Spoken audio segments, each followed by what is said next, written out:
Good afternoon, everyone. I think with that fantastic jingle intro music and with this setup here, I really feel like a quiz master, I have to say. I mean, I have my candidates here and you will be the jury, no kidding aside. Welcome to a very interesting afternoon session on this beautiful sunny afternoon. Also more good that you made it. Also a warm welcome to those that are joining us online. My name is Axel Volkeri. I'm the Deputy Head of Unit for Sustainable Intelligent Transport in DG Move in the Commission, and I have the pleasure to be the moderator of this session on the role of the electricity grid in achieving a sustainable heavy-duty road transport. And I will not say a lot in the beginning because I have a very excellent panel speakers here who work in the field and who can do that much better than me. Just to note that this is a really key policy priority for us. You know that the co-legislator has put in place a very ambitious legislative framework with the CO2 standards for heavy-duty vehicles, with the AFIR regulation on the rollout of recharging infrastructure, with other accompanying instruments which kind of push for this transition to zero-emission mobility. And now we have to implement it, and now we have to work on the enabling conditions. And the key enabling condition for this to work is, of course, to have sufficient recharging infrastructure.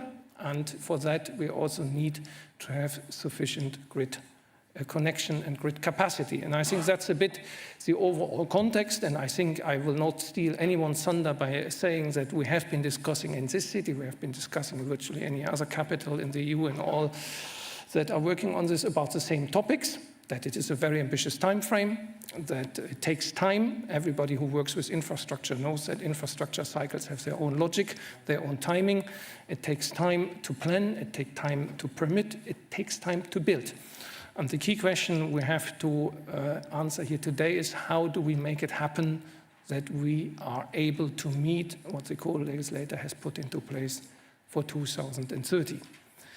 And that is a tricky question because this is not only a transport question, but this is a transport and an energy question. So we are basically discussing not one policy sector and one set of policy actors, but we're discussing two, if not even three, if you would call digital aspects of this as another one. So I'm very, very happy that in this discussion I am not alone. We are here with four excellent speakers, and I will pass you the floor to introduce yourself once we are there. Before we do that, there is a little exercise we have been asked to do to know who is in the here following the discussion, and that is asking you which type of organization do you represent? Now, I hope that you know how to work this. I don't, but I trust that you do and that we get from you the information that we know who is in the room, and which is, of course, always a nice feedback to know, which kind of sectors do we have here represented, and this is coming up. We see, regional authorities, of course, good consumer organization, transport operators. So let's have this up. And while we see, the type of organization you represent coming up, I'll go to my panelists and I ask you to briefly introduce yourself, and then afterwards we can start with a round of introductory statements. So we start with you, Mitra, and then we go around the two tables. Yeah, thank you so much. My name is Mitra Kurban. I'm the head of the corporate representation of Brussels of DHL Group. We're obviously, as a group, working on many, many issues. One of them is road transport, and I'm very happy for the invitation and to contribute to today's discussion. Thank you so much. Thank you. Well, hello.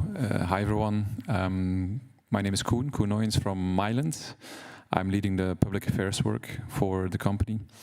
For those in the room and those online who do not know Myland, we are a joint venture focused on making sure to build out a publicly accessible charging network for electric trucks. So that's what we do, and well, happy to be here and happy to engage on this very important topic.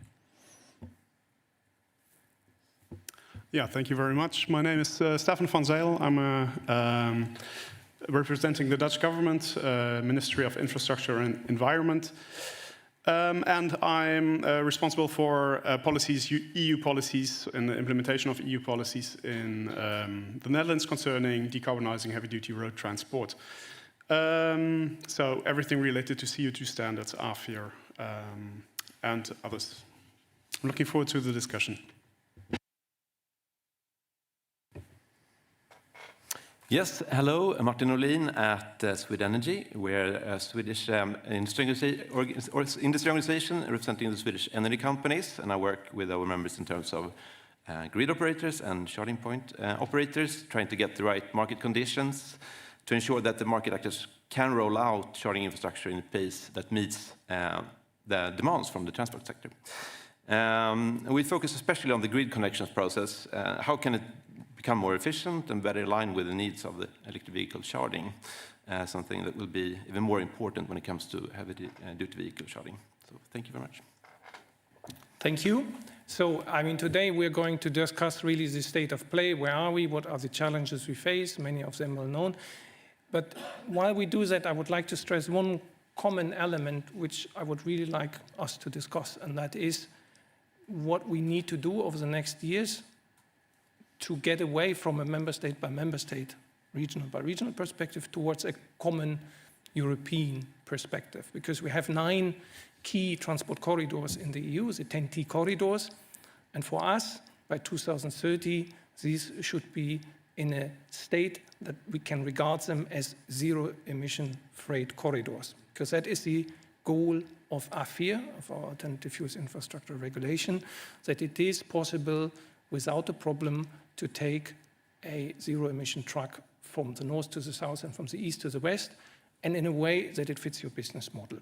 And we have started a new initiative on this, Clean Transport Corridor Initiative, to see how far we can get with member states in aligning action to fast-track the rollout. And I think that's a bit, my common theme for us today. How do we fast-track? How do we get to quicker progress? And under that rubric, I would like to ask you about your sort of introductory statements. So I think, Con, we start with you from Mylens, and then afterwards we switch to Stefan. Yes. Well, our company, Mylens, we are indeed trying to deliver on that ambition to establish so-called electric truck corridors. So that's what we do. We are not even 3 years old, but we've been given a clear mandate, ensure that over time, in the short time that we have set ourselves, develop a network of public charging hubs where the long-haul heavy-duty vehicles can charge from Porto to Helsinki. So we are in the field. We face the challenges, but we're also pretty hands-on. So we have, since July 2022, come quite far already. And that's why I brought my slide here. This is a picture that shows where we are today. So today we have 21 big charging hubs operational in more than eight European countries. What is emerging from this picture is that we are getting present. We are building where we expect the demand for electric vehicles to emerge first. So that is indeed in Northwestern Europe. We have 4 sites active in Sweden. We have created the first so-called electric corridor from Stockholm to Malmö. We're now extending that over Denmark to Rotterdam and to Antwerp. We're doing the same in the Benelux, where from Dunkirk, actually from London already, towards Western Germany, you're able to actually rely on our network with a long-haul electric vehicle. So the first message is, this is happening. So investments are going, operations have started, we have first customers, first clients making use. There's a number of use cases that we are supporting. There's a number of logistics companies that are making use of our hubs on a daily basis. So let that be well understood. This electric trucking transition has started. Although we're in a very immature phase, infrastructure is being built, and we are catering for the first companies that want to go electric. What is emerging from this picture and that is the next and the last slide I have, is that we see first so-called electric corridors, as I mentioned, emerging from that. So this is just our sites, and we know there's competition out there. There's other companies.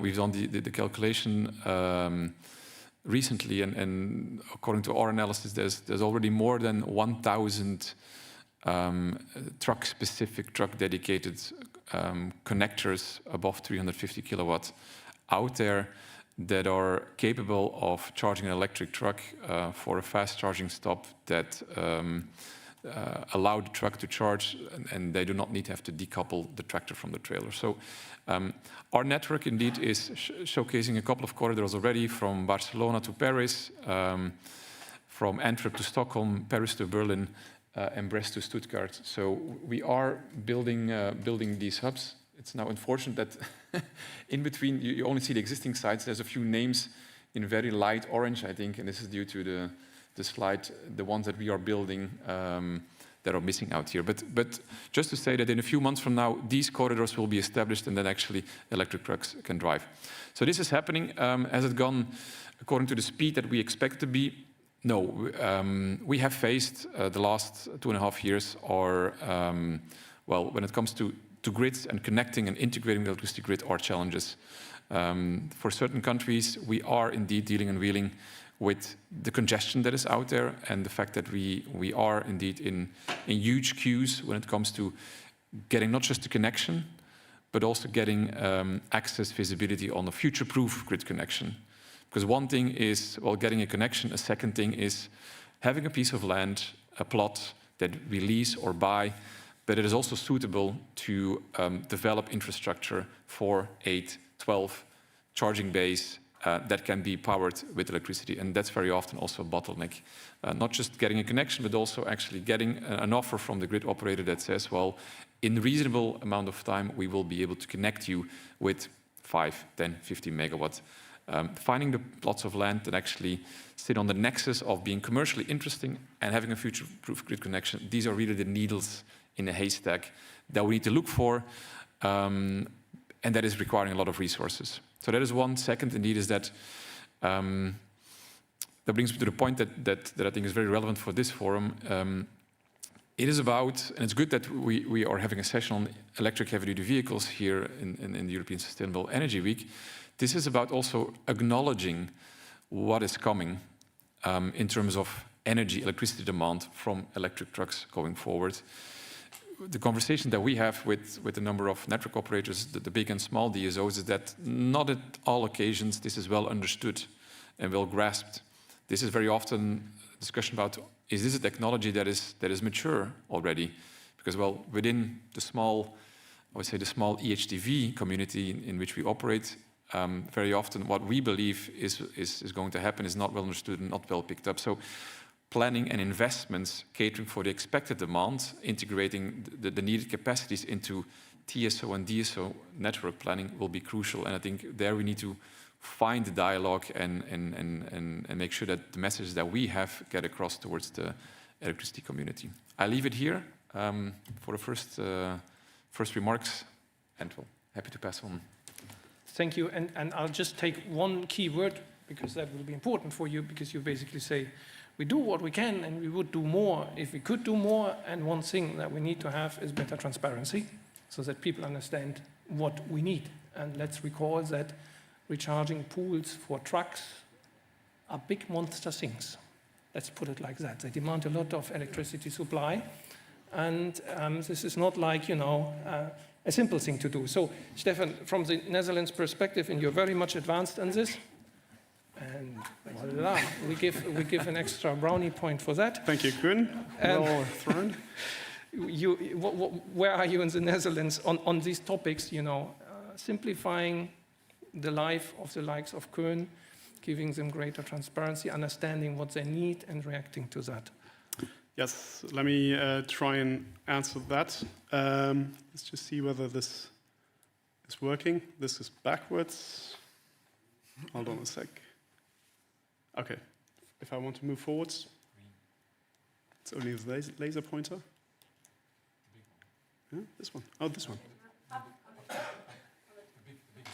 The biggest. this one. Oh, here we go. Okay, thank you. Well, first let's just sketch the context we're living in the Netherlands. So we're one of the leading markets for zero-emission trucking, especially for battery electric trucking in the Netherlands. We've seen a large scale-up of the sales and in the fleet the recent years, supported by subsidy schemes and a lot of other policies like access restrictions to urban areas. We will be implementing a Eurovignette directive in 2026, which gives significant stimulus for zero-emission trucks. And what we see right now is, well, we have a very small fleet still, 1% of the total is battery electric or zero emission. But we see the zero emission sales in this year already going up to 5%. So, and we expect that to grow, obviously, with the EU policies and the national policies we've put in hand. And that means our infrastructure needs to grow as well, especially the public heavy-duty charging infrastructure. So we estimate 80% of the charging needs will be met at depot charging. But if we want to go towards the corridors and support long-haul heavy-duty zero-emission heavy-duty transport, we need to make sure that the public locations are being installed. So we've put subsidies for that as well into the market. That's next to AFIR, so you can make use of either or. And we have 130 public charging pools at this moment. So it's one on 10 vehicles, roughly. We expect that to grow in the future as well. Now, what do we consider as the most important things to do as a national government? We have a lot of collaboration with grid operators, market parties, DSOs, CPOs, because charging infrastructure is the one, but we're increasingly meeting net congestion, so problems with the grid, which takes a long time to solve, either by putting copper into the ground, or having the right,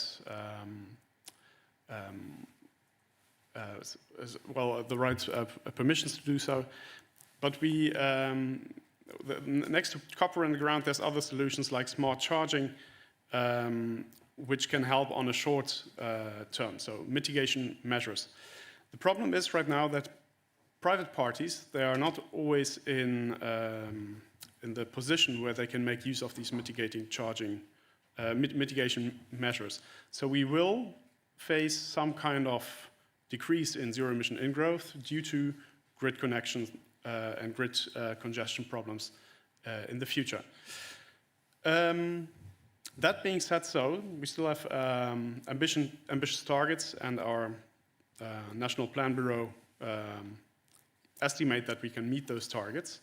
So if I continue. We've also put in the market subsidy schemes for private parties, so not only for public parties.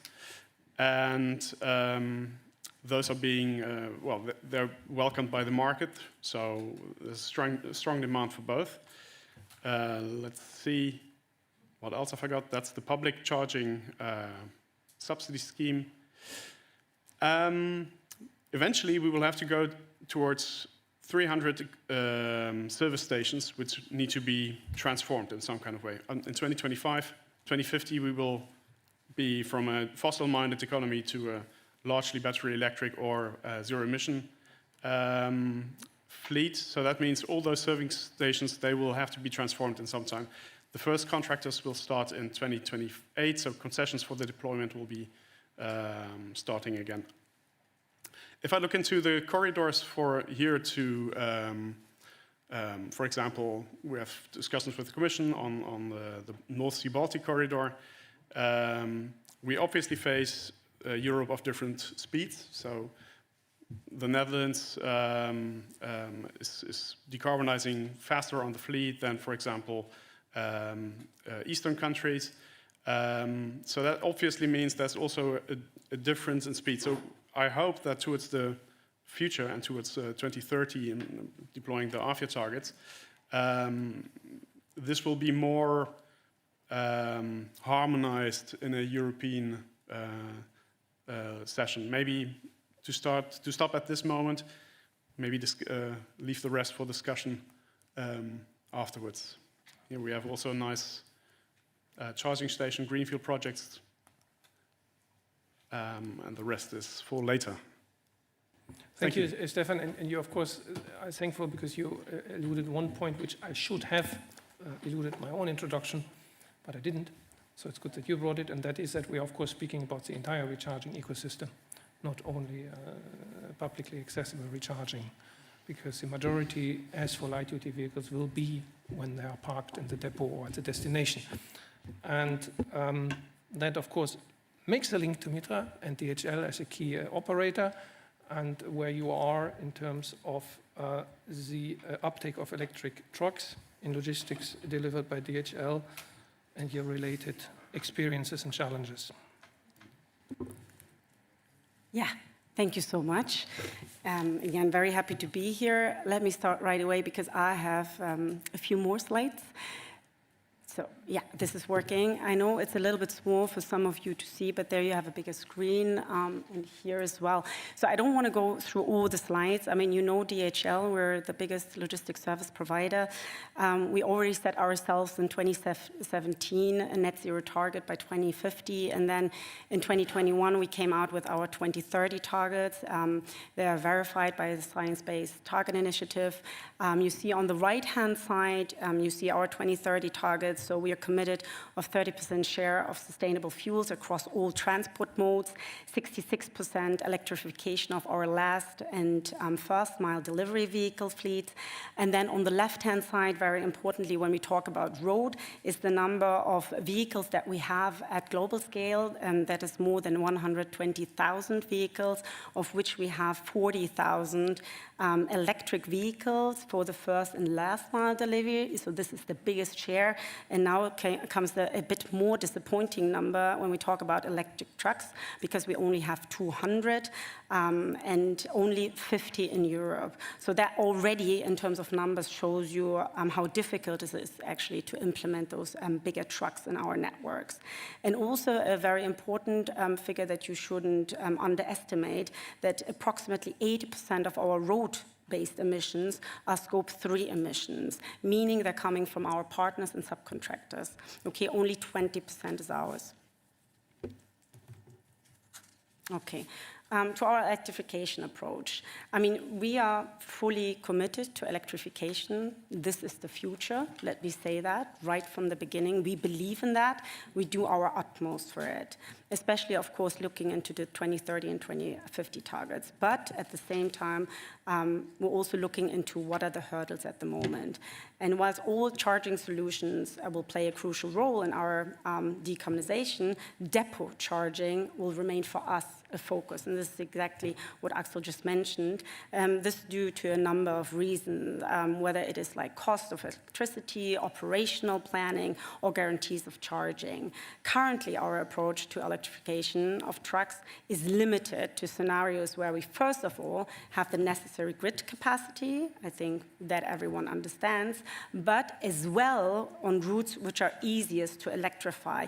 We call them at the moment circular loops. That means, for example, in Poland, we have an electric truck in our DHL supply chain division as part of a multi-model operation where we have the truck charging at our facility and then have enough charge to actually get to the rail network and back. So in order to charge then again. We're looking at the moment at these use cases for a very simple reason, because we need to rely on the charging situation, and this is best at our facility at the moment. So we're also focusing internally on solutions to reduce, of course, energy demand, because this is a very important topic, especially for the Netherlands, such as increased efficiencies via energy efficiency management systems, battery storage, battery swapping, that can all help offset energy demand during times of higher demand. So, and then additionally, also a very important topic that the Commission also looking into transport management systems, of course, that become increasingly important during the transition to electric trucks to ensure basically awareness for charging stops, alignment with driver rest times, potentially bookings for charging, accounting for weather conditions. They all have a huge impact to the performance of electric trucks and ultimately to our operational efficiency. But then, of course, there are also lots of successes. I mean, we do quite a lot. We look into all kinds of solutions, we trial solutions, and we learn from them. What works, what does not work, and most importantly, what needs to be done to overcome these challenges. And this is why we have developed the range extender. This is what you see in the middle. This is the vehicle that we basically developed together with Scania, which combines actually an electric powertrain with a diesel generator, allowing it to operate on electric power while using the generator to extend the range when the battery is depleted. And this is a very important, bridging solution that we're looking at the moment because we need that operational flexibility. And this is exactly what makes this solution at the moment quite attractive. But we can, of course, talk about the Eurovignette. It's not on the policy side yet recognized, so the incentives are not there yet. But it's something to definitely have a closer look. Then maybe again to the challenges, as mentioned earlier, our ability to deploy electric trucks across our fleet is hindered due to grid capacity and charging infrastructure. I think this is, very well aware in this room. The electrification of trucks requires significantly more energy. We also talked about that than often assumed. Just to let you know, here on the right-hand side, you see that as well. To charge one truck, the energy peak needed is equivalent to that required to charge 60 electric vans that we use at the moment for pickup and delivery vans. And now I come to a member state who is around this table. It's the Netherlands. So grid capacity is extremely limited in a lot of member states, but let me give you an example of the Netherlands. Our energy peak demand would rise to approximately 400 megawatt. Yet only a fraction of this capacity is, of course, available. We have attempted to expand our grid connection at all our 20 sites, 20 sites. And progress has been limited. You can now guess how many sites we got. We got one, And we get, in 10 years' time, the answer to how many more we get in 10 years. That says it all. I mean, let's be honest, this is exactly the situation we're confronted at the moment. So progress has been limited, and we will see how far that goes. It doesn't mean that we give up on looking into solutions, but the grid infrastructure to support such increases in energy demand is not there yet. And the relevant energy infrastructure deploying electricity to our depots will also need to be upgraded. I mean, this is for sure. And that takes significant times, and of course, due to permitting procedures. And this is also a big challenge for us as well. So DC chargers at the moment remain very expensive and of course space intense. That's something that is usually underestimated, but this is also a very important issue. And then of course I was mentioning our scope 3 emissions, but we need to also take into account the impact it has on the SMEs. But then let's finish on the solution side. We need to focus on addressing these key grid limitation, increasing capacity, reducing permitting times, which delays such work. And without the grid upgrades, operators like us simply cannot charge the vehicle, and therefore we cannot operate. And this is the big problem. And this is also why we shouldn't get distracted and look into other measures like, mandatory purchase targets or anything. We should really stick what's needed at the moment, and this is address enabling conditions. This is the true bottleneck from our side. So again, we think more can be done. From all of us, let's put it this way, we're all in the same ecosystem, as we call it, policymakers equally. So we need to embrace how we can incentivize, how we can ultimately support also innovative solutions like the range extender that we're looking into that actually can reduce this energy peak demand, such as battery swapping and battery storage. I think these are also solutions that we have to look into. And then also how can regulatory schemes can actually support to incentivize these solutions. So I will end here and look forward to the discussion. Thank you, Mitra. And I think she has paused a lot of balls to you, Martin, because you work indeed for an energy company in Sweden. And I look at some of the last points there in terms of limitations and support and enabling action. So what do you do in Sweden? Yeah, thank you very much. I thought I'll do without slide this time, so see how it goes. Yeah. Just let me start with the broader picture. Sweden's electricity demand is expected to double by 2045, largely due to industrial electrification, but of course also due to electrification of the transport sector. And currently there's a lot of focus on heavy-duty vehicles. And we see that electrification is quickly moving from ambition to implementation. Today, Sweden has approximately 85,000 heavy trucks, of which just over 1,000 are fully electric now. Still a quite small number, but interest is really high. And in May, we saw 9% of new sales were fully electric. And the market is expected to grow rapidly. Sweden is also home to two major OEMs, Volvo Trucks and Scania, both of which are fully committed to fossil-free transport. And for both of these companies, battery electric vehicles will be the main technology. And the transport sector in Sweden has set an ambitious target that 50% of new heavy-duty vehicles should be electric by 2030. And as we all know, the EU is setting the framework with the CO2 regulation that will require phase-out of 90% of new fossil-fuel trucks by 2040. So for us, the question for us in the energy sector is no longer if electric truck will come, but where and when the charging demand will occur. So a bit about the grid and the role of the grid here. As mentioned here before, the challenge is not just the amount of energy, but the speed at which it must be delivered. And a single heavy-duty vehicle charger may require over 1 megawatt, perhaps up to 4 megawatt. The new standard will handle, but probably more around 1 megawatt. And a large fast charging station may need as much as 20 or 30 megawatt in the future, the big ones. And just to give a perspective, the entire city of EUSEW, which is in the southern part of Sweden with around 30,000 inhabitants, has a grid capacity of around 50 megawatt. That means that one heavy-duty vehicle charging station may require half of that city's demand. So, but this example is easy to understand that this amount of grid capacity is not just sitting around waiting to be connected and available. The grid must be strengthened to these places. And actually, this is not the problem, technical-wise, but it takes a lot of time. So you mentioned 400 megawatt. That's comparable with the whole city of Malmö, a couple of 100,000 people in southern part of Sweden. They use 400 megawatt on their peak in the middle of the winter.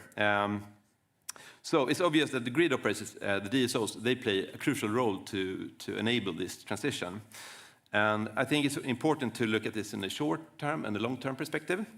And if we start in the short term, in Sweden, we have actually had a quite successful state-run subsidy, which has been, this has resulted so far in 165 public charging points for heavy-duty vehicles, each with a capacity of at least 350 kilowatts. These are located all over Sweden. And so it's now possible to drive electric trucks throughout the country, even in the more sparsely populated northern parts of Sweden. But it also relates to the quite small fleet of electric trucks in Sweden, around 1,000. So we of course, we need a continued rollout of charging stations, but we see here delays and often due to grid connection bottlenecks. And there's also a long queue with various types of customers wanting to connect to the grid, not only charging stations. And we see more and more places with capacity constraints.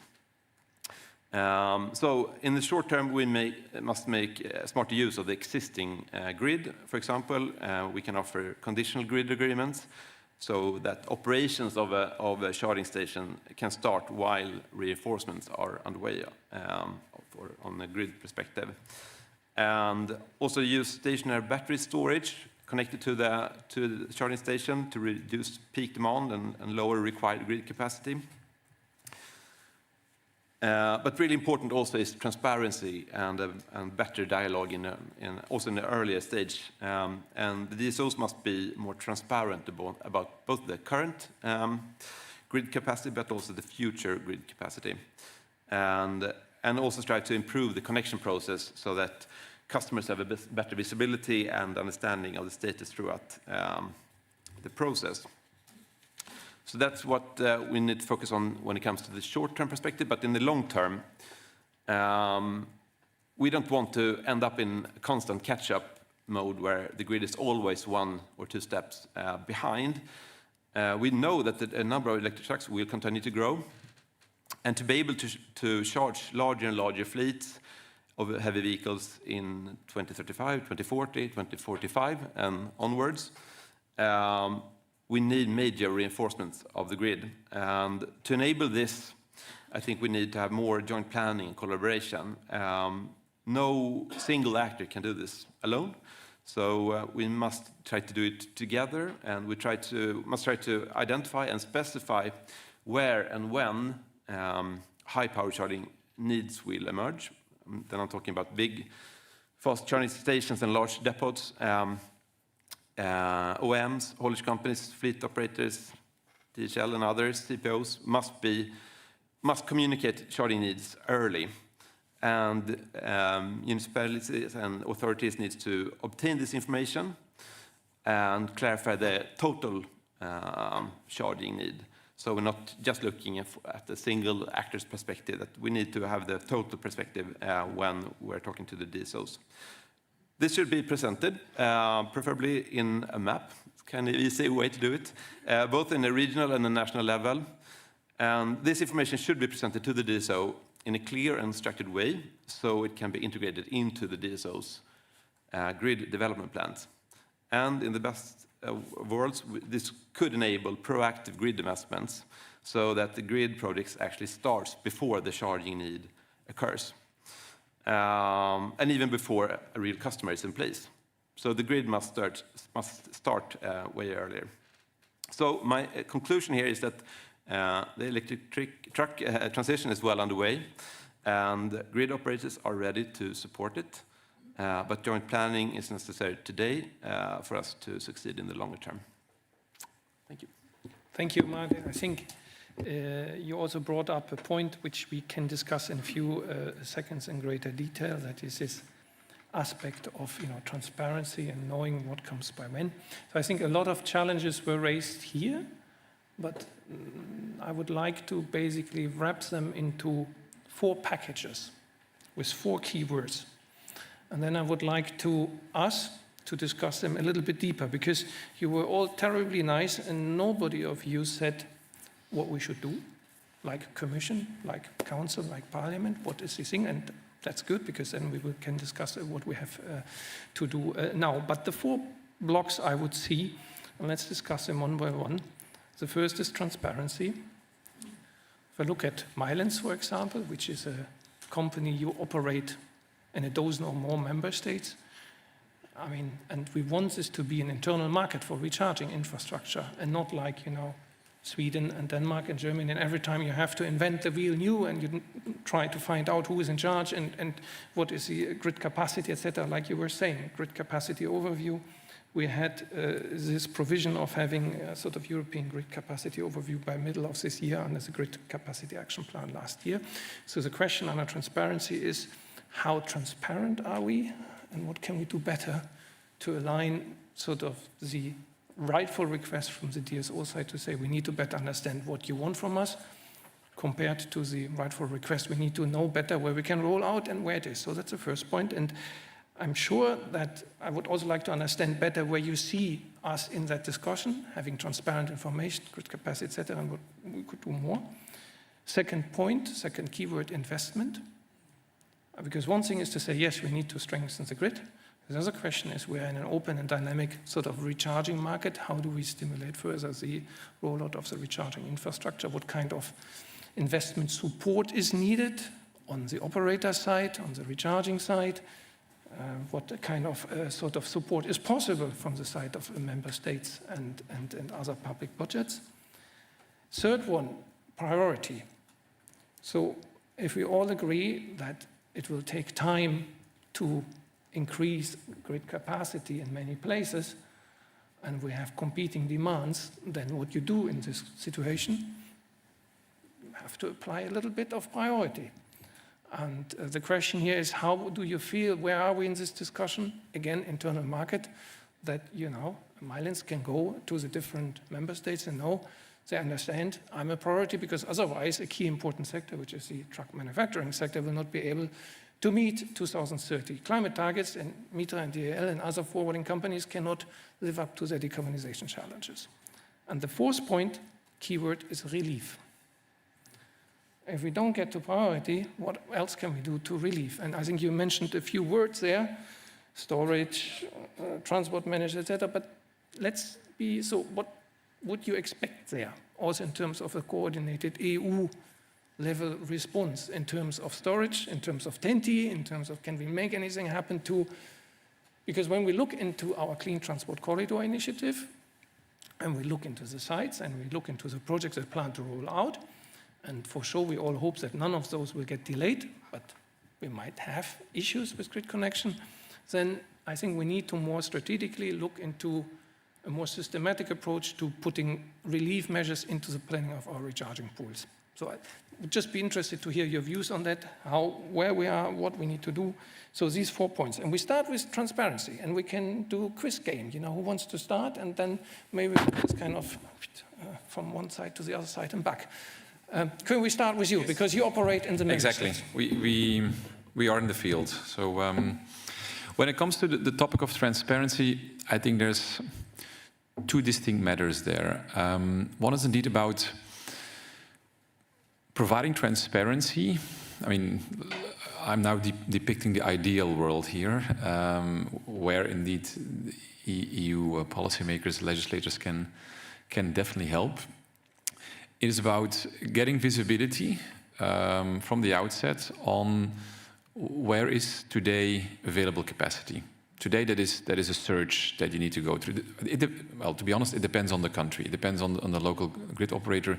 There's a few countries who have the tools, digital tools, where you can rely on. Some of these tools are accurate, some others are not. Sometimes you need to call the DSO to really check whether what they have published is really accurate. But it's still fragmented. So I think there you can definitely plead for more European harmonization, standardization in terms of providing transparency on existing capacity, ideally, I would say, at substation street level, so that you know if we have a certain plot over there that is interesting from a commercial point of view, from a traffic density, electrification point of view, we know, well, what will likely be the required investment, either of connecting to the substation, of pulling a cable of a few meters, so that you can somehow build a business case around that. So getting very granular on transparency on available capacity. In an ideal world, we would get that, and there would be one digital tool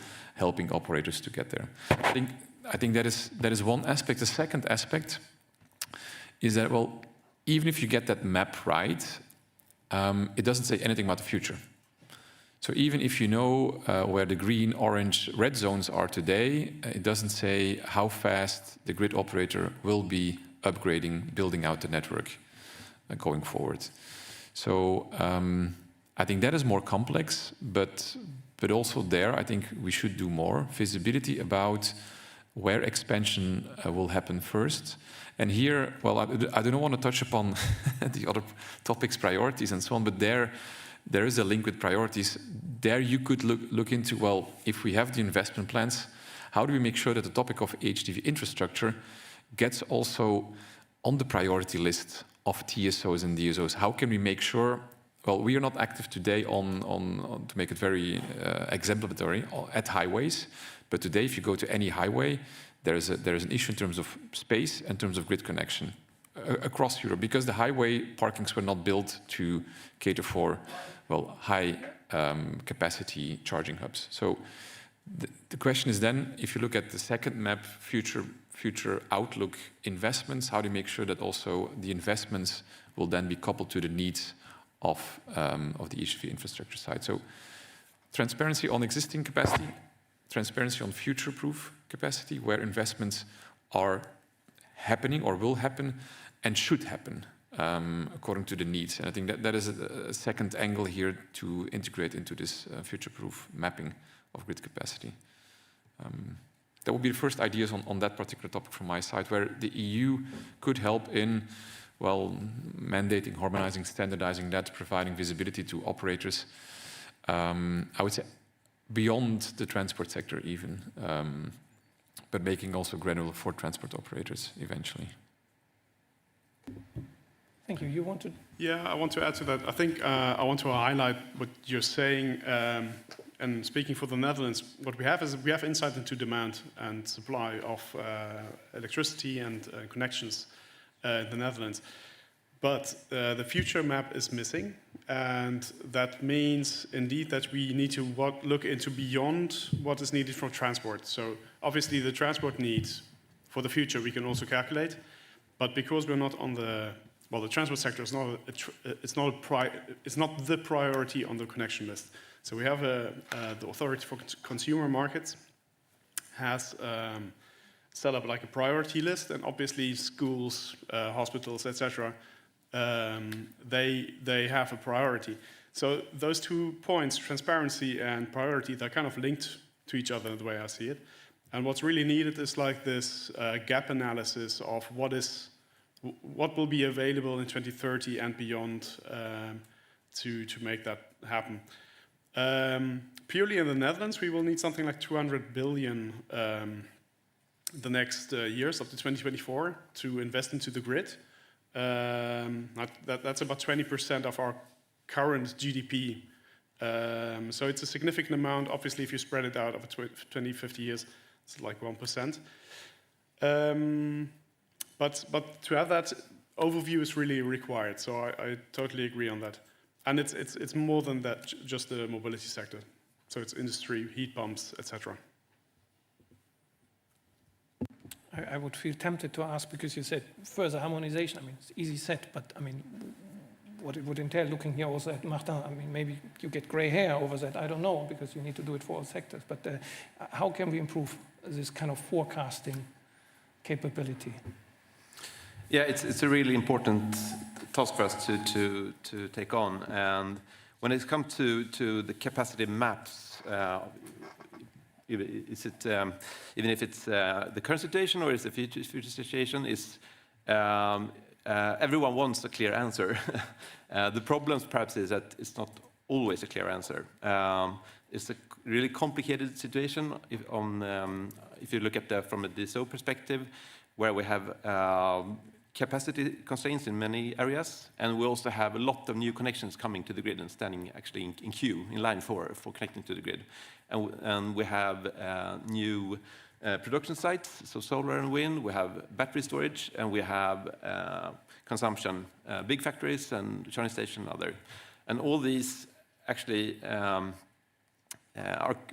all these will be connected to the grid and will be related to each other. So the DSO has to look at the total energy need in each area.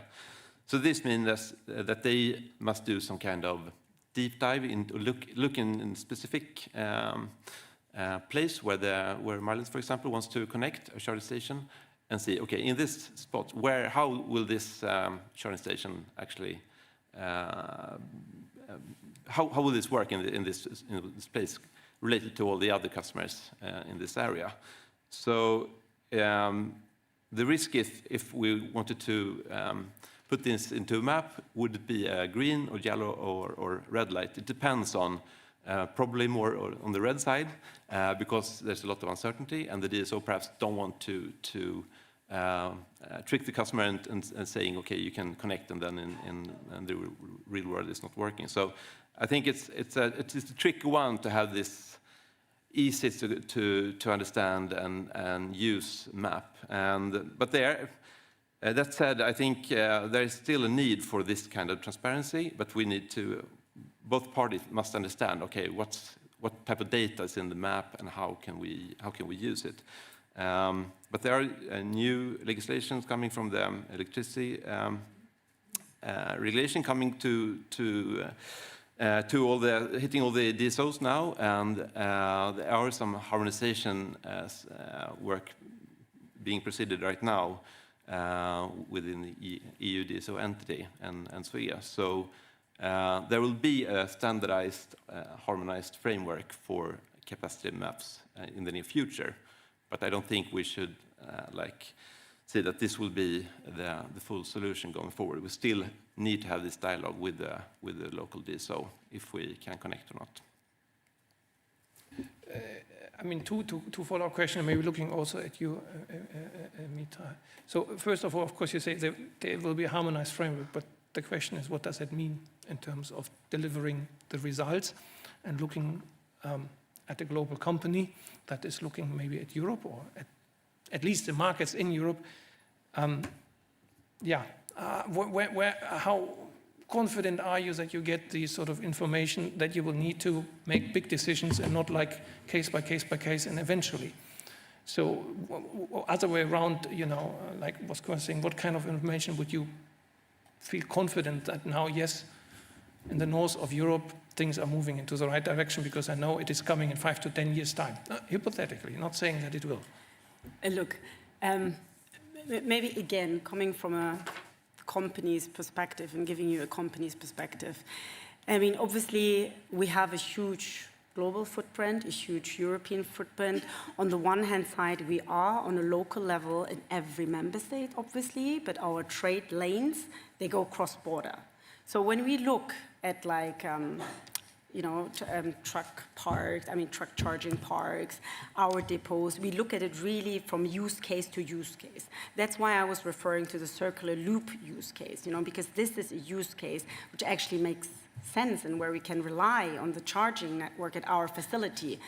At the moment, and now I'm coming back to your first question, and with regard to investments. Investments are very much focused on the public charging sector, which is fine and which is needed, but you need equally the private and the depot charging. You just need it. It goes hand in hand. And at the moment, I don't see much investments going there. And then another thing that really is underestimated is the sector in itself. It's like we have SMEs. We have more than 90% of SMEs. It's like we're not talking about, I mean, what do they need? What kind of incentives do they need, not only for the bus, but also for the charging facilities they may need as well? And then what we're also not talking about is the space that we would need. I mean, if you look at the vans that we have at our depots that we're charging at the moment, and let's not forget, let's talk about Germany. We have, of our 40,000, we have 32,000 there, of course. We're Deutsche Post, last mile, first mile, last mile delivery is very important. So 30,000 we have there. I mean, and now think about the amount of, truck charging space we would need. Also for that, we would need permission, right? So we're back again to the permitting process. So I can give you the examples and experience that we are facing, not only in the Netherlands with the 20 depots where we end up with the 19 depots, et cetera, but also it goes for every member state. This is just that the process just takes forever. And there, I think it is not only a member state issue, I think it's also we have to look into European legislation where we can basically cut red tape to accelerate those procedures. But I think next to what's needed on the transparency side and on the mapping, and then happy also whoever takes the lead and wants to coordinate and look into it to contribute. But I think you also, we're talking the whole time about time, but at the same time we have to do certain things. We have to prioritize, we have to transfer, we have to act. And then also, in parallel, we have to find, investments for the depot charging in our case. And then at the same time, for us, with like very ambitious sustainability targets, you have seen it, we also have to look at solutions, how we decarbonize now. And with 50 electric trucks in Europe, we're not going to cut it, to be very honest. So, I mean, this range extender that we developed with Scania is a huge project. But we really believe in it because we don't have any other operational flexibility in any other solution at the moment. So we're not going to decarbonize, we're not going to meet our sustainability targets, and ultimately also the EU is then, with their own climate targets. So if we're not working here together and prioritize at the one hand side, but also take, everyone that you mentioned, all actors with you, it's not going to happen. We will speak about priority in 1 second. Just to come back to the first point and conclude. If we come now, for example, if we take the North Sea Baltic corridor and we say, okay, we have identified for this corridor the site of the recharging trucks that we need to put into place. From Netherlands over Germany to Poland, through the Balticum to Finland. Then the next question is, do we have the capacity to deliver? And looking here at you, Martin, but also at Stefan, are we there? If I come to you tomorrow with a map and say, here are 500 sites, which I need to equip until 2030, is it possible? Do we have that information at that level? Or is it then that we have to go back and make 1 year of calculation, is it possible or not? So I think into that kind of planning we will come, we will have to. This is also sort of the task we have in the Commission to speed things up. But the question is, because you said we will have harmonization, etc., but will we have it sort of in a way that we can operationally answer to these kind of bigger planning question on a corridor logic? And leaving aside, but that would be a follow-up question to you on the Dutch experience with regard to the SMEs and the depots, because that is something which is indeed an interesting question also, how we plan this in. But first, so are you confident we can do this? Hard question. Of course not. We don't have like a single solution where we just can see is it possible or not. For example, in Sweden we have 170 DSOs, local grid owners, and we have very different situations in very different places in the grid.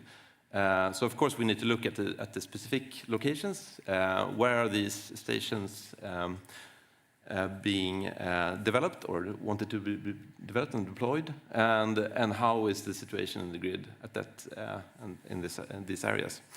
That absolutely it's a tricky situation for all of us, but I think. When it comes to electrification, there are a lot of different stakeholders in the value chain. The same thing when it comes to the electrification within the industry. That the customer and the industry, they have their plans on their industry processes and the electricity that they need for their transition, and their plans will also. Change depending on the market outlook and various types of changes around the world. So I think the only thing we can do is to try to have a better dialogue between the actors within the value chain, and the DSOs and the customers really need to speak a lot more together and to each other, and both parties need to be more transparent with their plans and also with their challenges, and trying to figure out how can we do this together, because not one actor sits on the full solution. So I'll pick your point on better dialogue. We will do that. We will do with our Clean Transport Corridor Initiative exactly that. We will come with the corridor into the Member States Forum in the 10T and say, look, here are our needs and what can you do? So exactly that, because I feel sometimes that we are lacking the right forum for this sort of dialogue. So that's a good outcome. I'm looking a bit at the time, and now I have a problem, because I still have a few big important questions to you, but I'm also asked to bring in you, because it should not only be us talking all the time. But before we go there, I would like to have at least 2 minutes with Mitja and Koen on investment needs. Just how you see, what is your wish list for us? I leave that out from your side a little bit, because a member state will always say, I don't have money, and you already said it's a big investment, so we park it. But then I would spend a few minutes on prioritization. and procedures, and dig a little bit deeper there before we go to open the floor also to comments from the audience. So 30-second pitch on investment. Very well, 30 seconds. Well, let me try. I had another point on transparency, but I will link it to prioritization in a second. Then. So investments. Well, where are we today as a company? A company is investing, big charging hubs, high capex, building such big sites, big connections is costing quite some money. So that is happening. So if you want to drive further investment, whether it's for Mylands or whether it's for the broader sector, for other national or pan-European players, what is important for investors is certainty. So that I think is the first. Timing is not on our side. That is right. There is the looming target. There's pressure on all sides to look into, well, can we achieve it? Can the demand follow? But at this point in time, where, as I said in the beginning, infrastructure is being built, there's people who see this market moving. There's 1,000+ connectors on the market for, well, 5,000 to 10,000 electric trucks. Keeping up with the stability, the certainty that there is a framework which we respect and which we want to live up to, I think is very important for any CPO, any investor out there today.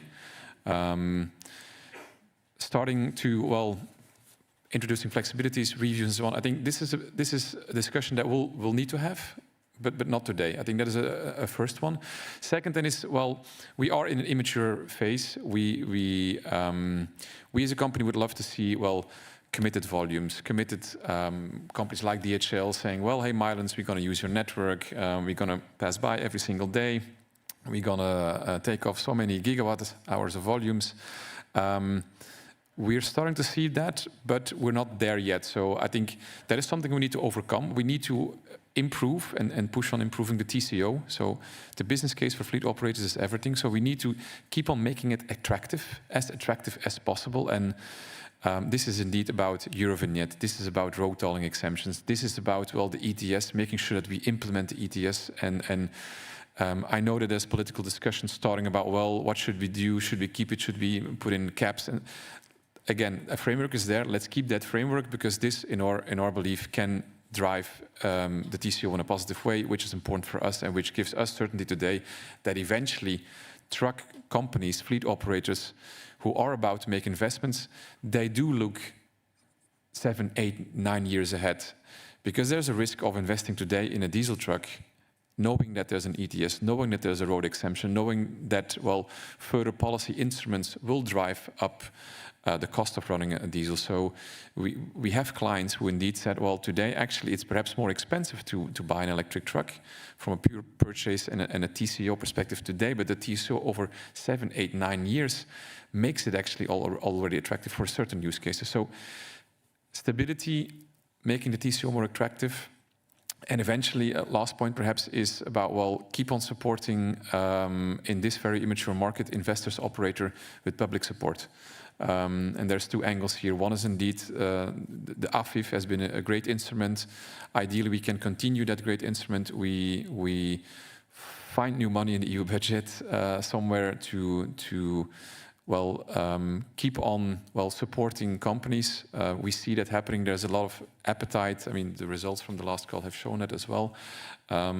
So let us support companies that are seeing a business case, that are seeing indeed the volumes of electric trucks to go up in the future.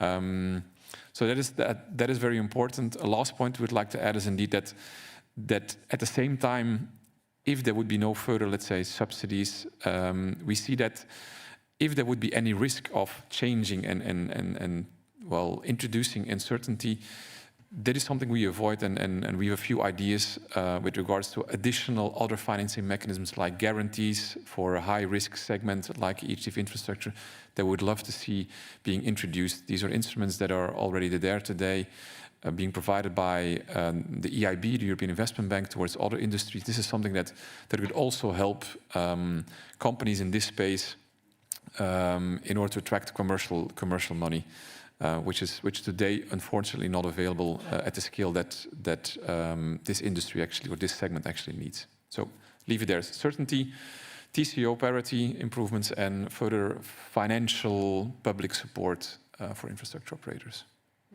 You want anything beyond AFIR? I mean, Koen, you raised like lots of very important points that would have been on my wish list too. Obviously, from our perspective, and I mentioned them already, there is one depot charging that's very important. When you ask me what's on my wish list and you have, so much budget, then of course, depot charging would be on my wish list. And the other one is definitely, we need to find financial instrument tools for SMEs again. I think that's very important, and I cannot underline it over and over again. It is very difficult when we talk to them, and again, 80% of our emissions footprint is coming from our subcontractors. This is like a big amount, and we're still operating 120,000 vehicles worldwide. This is a huge amount. It's only 20% is scope 1 for us. So we have to look, how can we incentivize, how can we do that? We do that ourselves through green carrier certification. We try to motivate them, but this is only one side of the medal, and I think for policymakers especially, if there is something they could do, I think they could definitely target that sector much more as they do now and look in what's possible and how can they pick up on these things. And then again, it's all for me about the grid connections to our depots. I mean, I mentioned before that we have we need the power for one HDV for 1.5 hours at 350 kilowatts, as we do need for 60 electric vans. That's the amount of power you said for no, that was for the 400 megawatt from Malmö, but still, each facility would need to have an energy demand of a small airport, and we have in Europe 7,500 facilities. Just to give you a number, how much energy demand is there. And I think these numbers together just show you what challenges lies, in front of us, and how much we have to think about these public, private, semi-public charging opportunities that are in front of us, and really connect the dots. I mean, you did that already. You have the AFIR, you have the Clean Corridors initiative. There's lots that you are doing, but we have to be faster, and you've seen that in the AFIR progress report yourself. So I think there's more work to be done. Thank you, and I have a sort of leading question then to you, Martin, more coming to the next question of priority, but maybe we can also start, because I'm just looking that we have questions online that we can bring into the panel discussion, and also pass the floor to you in the audience in a second. But I wanted to ask you, because you said earlier, we have to become a little bit smarter in how we use the grid, and we also do this in Sweden already. We can provide certain flexible contractual arrangements, etc. And of course, the recharging market for trucks is a B2B market. It's not like with cars. It's not B2C. I mean, you have basically huge planning and predictability there.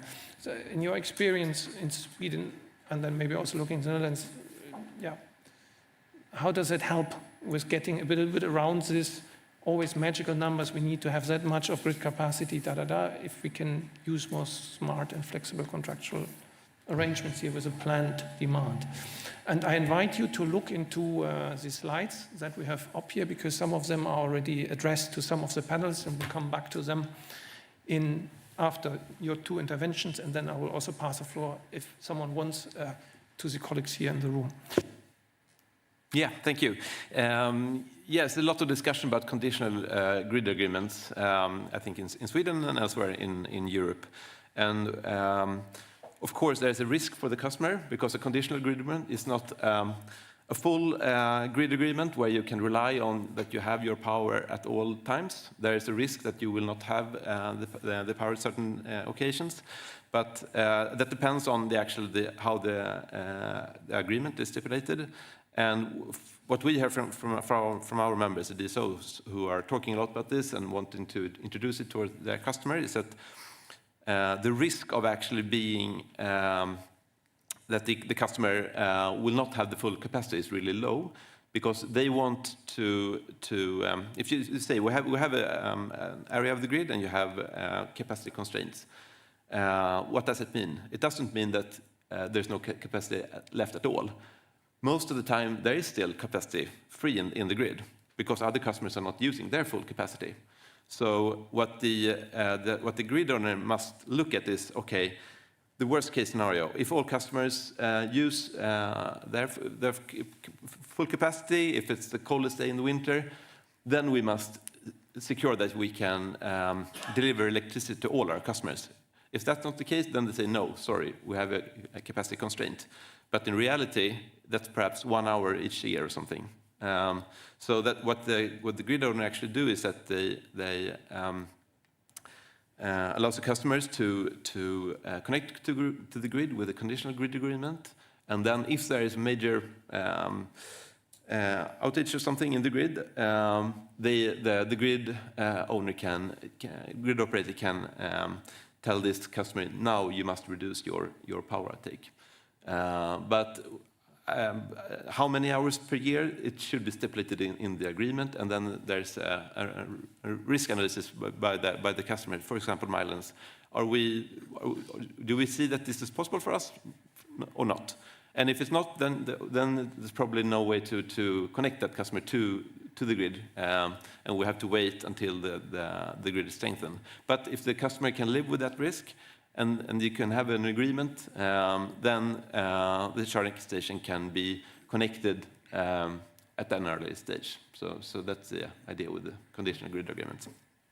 And I think that links already into some of the questions we have been getting online, including the flexibility of charging needs, the impact of dynamic pricing, more broadly the impact of bidirectional and smart charging. I'm looking here at the Dutch experience, but then also want to come back to Koen on this, how you see that in your sort of future operations, and if this sort of can help with overcoming this kind of grid connection issue, at least to some extent.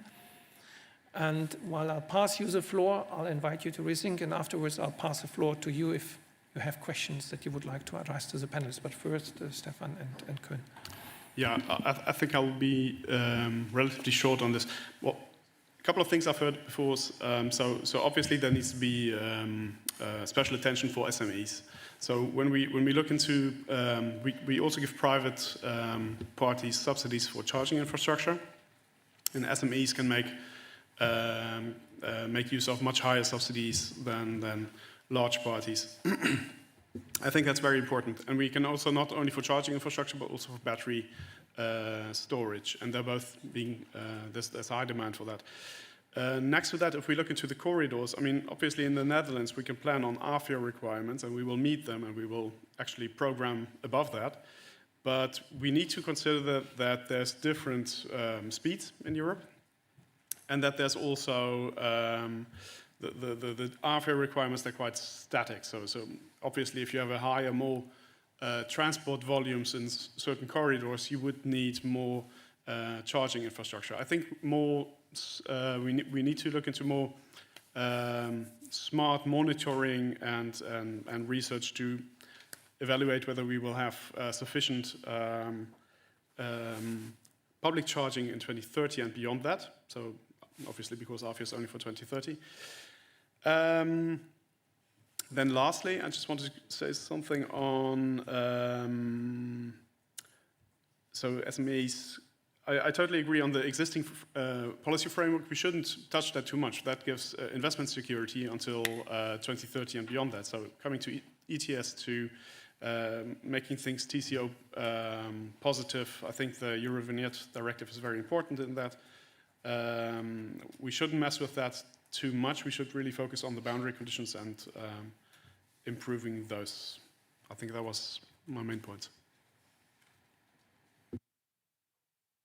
On the topic of flexibility and conditional agreements, well, we have been offered that in a few countries, and well, the straightforward answer is it doesn't really fit our business model as a public charging hub operator, because, well, we have a philosophy that we have a market power promise, which is, well, we contract a certain capacity to deliver the maximum power, theoretical power, over a number of charging stations in order to be able to deliver that power if all the charging base would be equipped with electric trucks. So the issue is that we do not control the fleets. We do not control the logistics operations. Over time, with advanced reservation systems and so on, that might change. We might get a bit more visibility, few hours, days ahead, so we can better anticipate then, if not a peak would occur. But today, we need to contract at peak capacity, and signing a contract that we at some point would need to lower the capacity, even if it's for a day or a few hours. If on that particular day, we need to offer peak capacity, that would somehow undermine the trust of the market in this transition. So we are not today going into these kind of offers, but we understand that this can work for industries, for companies, or even for depots who can manage their own fleet, who can manage the connection needs. But for a public operator who is dependent on the requests and the input that you cannot control, the operations you cannot control, it's likely unfeasible today. Yeah, hold your breath for 1 second, because I just want to stay true to my promise and see if anyone in the room would like to come in. And then I ask this once, so if you want to speak, raise your hand. Yeah, I see one hand in the front. Anybody else want to come in? Otherwise, we start with, and please state who you are and from where you are. I'm Gilles from Belgium. I have a question for Stefan, because I hear a lot in the sessions that people need more subsidies, support. But I have the feeling that governments don't have money anymore in their budgets. So is there something that Netherlands or other countries you feel you can fund? Because when I hear that from DHL or other companies, I always feel like they do so much profit that I feel like if we need to transition to electric and it costs money, I think they have the money to do it. So what stops companies to invest more into this and government to say it openly that they probably cannot fund for everyone the shift to the green economy? Sorry, I'm not sure whether I understood your question correctly. Is it your question whether we need more money to finance the transition? Or? I mean, in the budgets in your countries, do you have the money to fund all of those asks? Because with this session, all the ones have been, I always hear cut red tape, which I think is fair. But this, I need more help, support, subsidies. I mean, for many, I don't think there is enough money for paying for the wars, paying for the pensions, all of the things here in the public debate. So is that something you feel is realistic as a government representative? Yeah. Well, one thing I'm quite confident of is, so because we will have this Eurovignette implemented by 2026, we have a deal with the sector that all that money is transferred back to them in terms of subsidies. So we have an annual planning up to 2030 with, I'm not sure of the exact numbers, but it's like 1 billion, yeah. I always have milliards, so it's billion. Up to 2030. It's a meerjarenplan we have.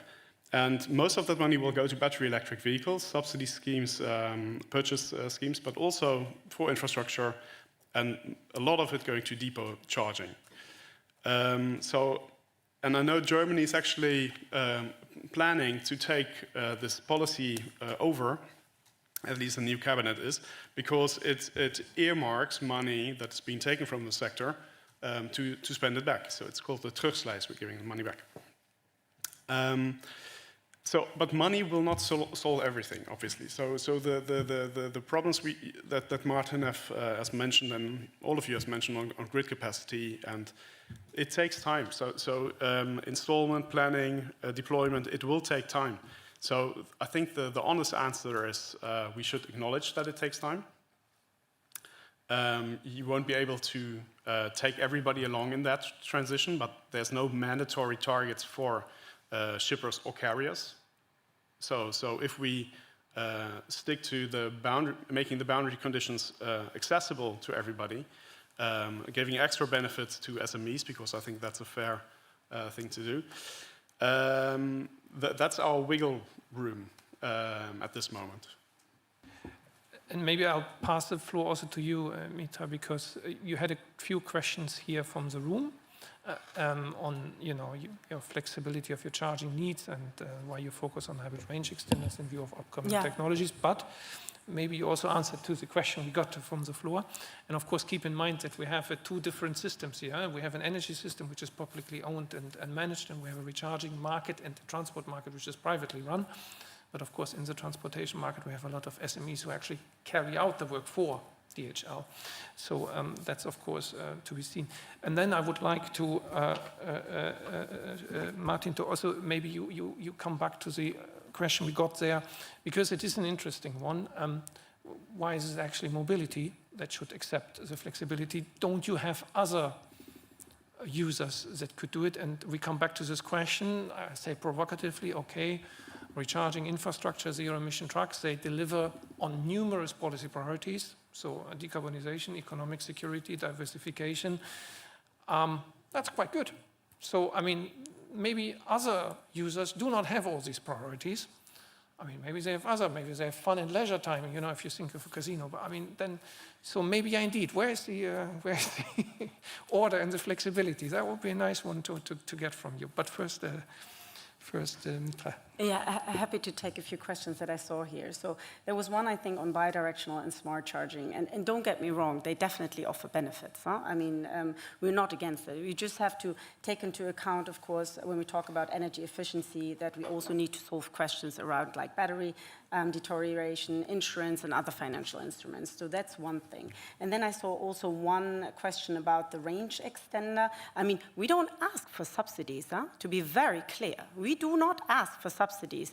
We just want that the emission reductions of 92% that we have with the range extender that are being recognized either via the Eurovignette, and obviously it's not a BEV, but we also don't think it should be in the class 4 at the moment. And there's nothing between class 4 and class 5 BEV. So this is what we're saying. We're saying the emission reduction that we have at the moment, whether we're talking about the Eurovignette or any other, they have to be recognized that there are other solutions with which you can decarbonize now that needs to be seen and recognized. So from our side, we do not ask for subsidies. So then I'm just looking for another. There was also something about MSC. So of course, I mean, we're so fully supportive of MSC. I mean, we do not need to discuss that. But they're not at the moment, I mean, widely available. Huh? I mean, as soon as they are, and I'm sure they will be, we will of course use them. I mean, there's no need to discuss that. And then I don't know whether another question, something about reservations, it would be great. I mean, certainty of charging capabilities is, of course, important for our operations, especially when aligning them with driver rest time. So, of course, naturally, it's just very difficult. And I'm sure you can agree to that from your perspective. Quick comment on reservation. We don't think there's a need for one European tool or that needs to be planned. Let the market work out its solutions and integrate with logistics and transport software.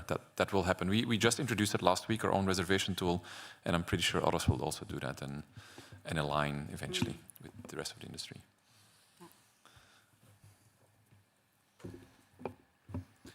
Okay, so the question about the flexibility and why just the mobility user or customer should be the flexible one. I think if you're looking at all the existing customers, all the grid customers, they have their agreements. It's kind of hard to force them to accept a flexible agreement or conditional agreement when they have a full agreement. And remember also that these also they're locally monopolies, and they are highly regulated. So it's not really up to them to offer various types of agreements. But EU has stipulated that the main idea is actually to have flexibility market so that all customers connected to the grid can participate if they have the possibility to do that. So that's the main idea to actually introduce all types of customers into the flexibility world. And that's kind of a tricky one as well, and lots of things going on there. But when it comes to the places where we have capacity constraints, and there's a question if we cannot DSO cannot connect the customer, and the only way to do it is by using a conditional grid agreement. Then the DSO will offer it if they have that opportunity based on the regulatory framework in the country. And so, but they will not do it only to the mobility customers. They will do it to all types of customers. And then it's up to the customer to look at the agreement, see is this something we can live with? Is it acceptable for our businesses? And in some cases, I think that the electromobility is a good place for a conditional grid agreement, because there is actually a lot of flexibility when it comes to home charging, depot charging, overnight, etc.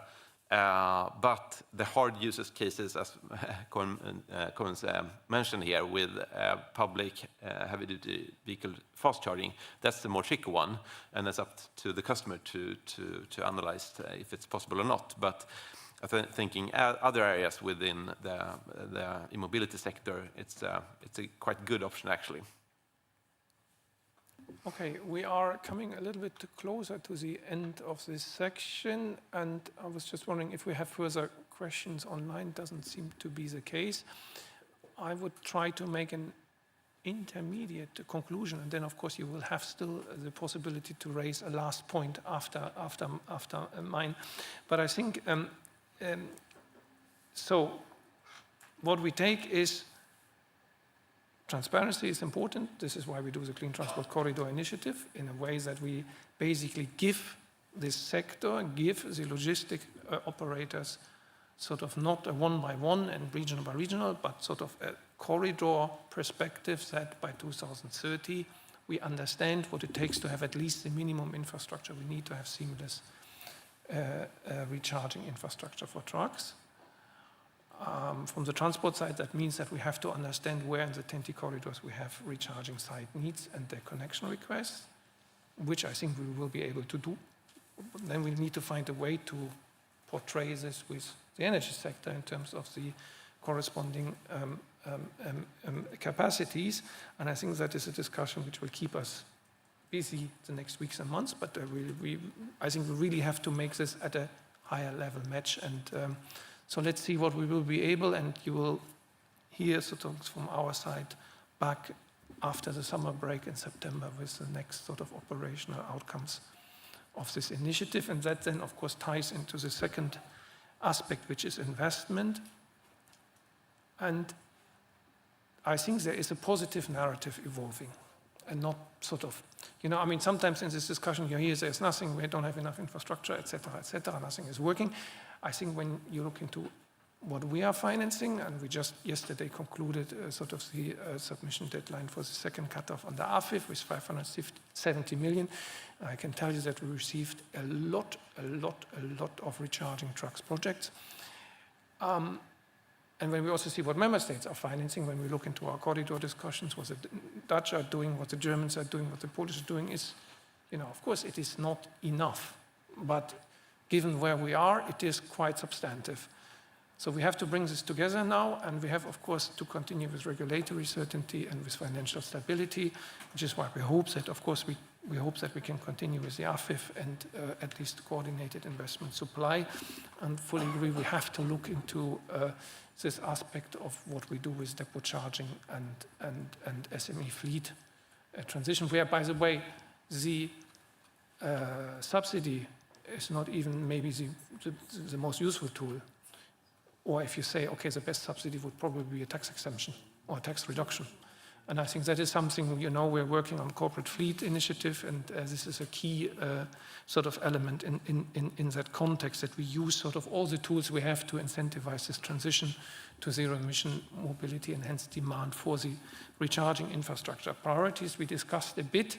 We understand that there is quite a bit of flexibility under the sort of revised electricity market design framework for member states to use. I think this is also what we have to explore in the context of the Clean Transport Corridor Initiative, how far we can get. But I think there needs to be a stronger push to kind of recognize that recharging ports for trucks are really kind of strategic infrastructure, which we need to fast track, because otherwise, I mean, if you don't get your connection, I don't know, for a commercial area, you might lose some money. Okay, fine, because it comes later. But I mean, on recharging, sort of on CO2 standards for trucks, we have huge penalties on operators.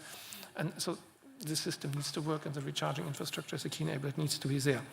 We didn't discuss it much about sort of the relief, what we do with storage, what we do with smart charging, but I mean, some of the points here alluded to that, and that is of course something we have to take up now and see what we can do, because this is a B2B market, and a B2B market is enabling, you know, better planning of flexibilities than a B2C market. So in that sense, at least from our point of view, we remain of the optimistic view that the glass is half full and not half empty, and that we have a lot of work ahead. And for sure, we have a very good coordination instrument with the TEN-T policy, and we'll try to push this through that we get really to, you know, stronger internal market cross-border logic. So that having said, there is a lightning round of 15 seconds for each of you if you want. And Koen, it is 15 seconds and not the 1.5 minutes. Yes. Very short. No, we very much support, well, actually, the summary you just gave, believe that prioritization when it comes to grid connection permits in relation to this initiative are needed.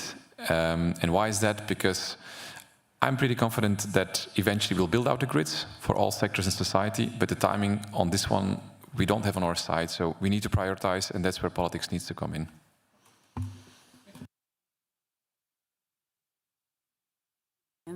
I think everything has been done. I just appreciate that you brought us all together here to discuss that.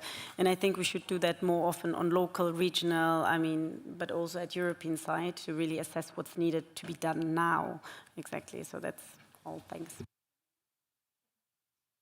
Yeah, well, thank you very much for bringing us here, indeed. And I think, we'll be looking forward to working together with you and obviously other member states in making a success out of the European transport corridors and what's needed for that. Also curious to look into future possibilities of greening corporate fleets in terms of what is a better instrument, subsidies versus other things. Yeah, thank you very much for today's discussion. And as I mentioned before, I think joint planning is my main thing to bring to the table here, and also that to be able to proactively actually build out the grid, we need also the instrument in the regulatory framework. That means that we can make anticipatory investments, and that's really hard figure to figure out, but I think we're looking forward to the guidance coming from the Commission later this year, I hope, on that part. Thanks a lot, everyone, and also thank you as sort of participants to the session, and we'll continue this discussion. Thank you.